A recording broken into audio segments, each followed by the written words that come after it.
Jean-Christophe Lagarde, bonjour. Bienvenue en Languedoc et aussi en Occitanie, puisque certains en ont décidé ainsi de rajouter une couche au millefeuille territorial. Alors que le Premier ministre s'est fait siffler hier et conspuer lors de l'inauguration du tramway de Montpellier, que nous vaut votre visite à Pérols? Rassemblez-vous les troupes en préparation des élections présidentielles ou juste une envie de vous détendre entre amis de l'UDI ou simplement acheter de l'huile d'olive du Gard?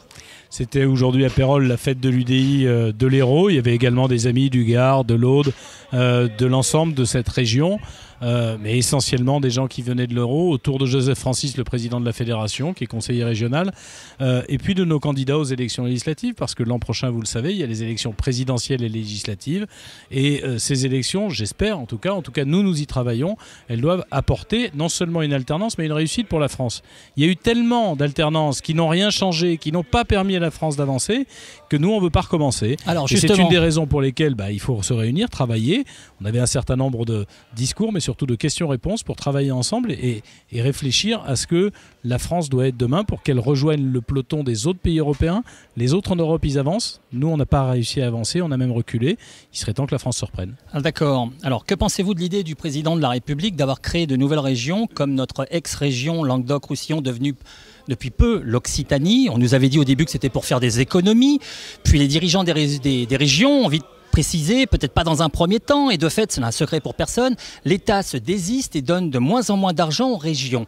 Les réalités budgétaires des collectivités territoriales sont de plus en plus arides, mais nos impôts fleurissent. Alors que le président nous parle de pause fiscale, il y a quelques jours, Matignon invente une nouvelle ligne de taxes pour les ménages et les entreprises, tout cela pour 2017. Puis 2 jours après, il promet une baisse d'impôts en 2017 si la situation devient meilleure. Si la situation, que pensez-vous de cette stratégie politicienne qui vont alourdir les impôts des Français l'année prochaine? Il y a au moins 4 questions dans votre question, je vais donc essayer de répondre à la dernière. C'est malheureusement depuis 2012 la règle. François Hollande fait une chose et le lendemain fait son contraire. C'est une des raisons pour laquelle la France fait du surplace et les Français ne croient plus dans le discours politique, ne croient plus dans la parole publique parce que la parole du président de la République ne vaut plus grand-chose. Effectivement, il est capable de dire le même jour où il augmente les impôts, il est capable de dire qu'il les baisse. Vous me parliez du découpage des régions. Oui, il y avait des régions qu'il fallait redécouper, peut-être pas toutes, et en tout cas pas comme ça. Mettre la Basse-Normandie et la Haute-Normandie ensemble, ça paraissait logique.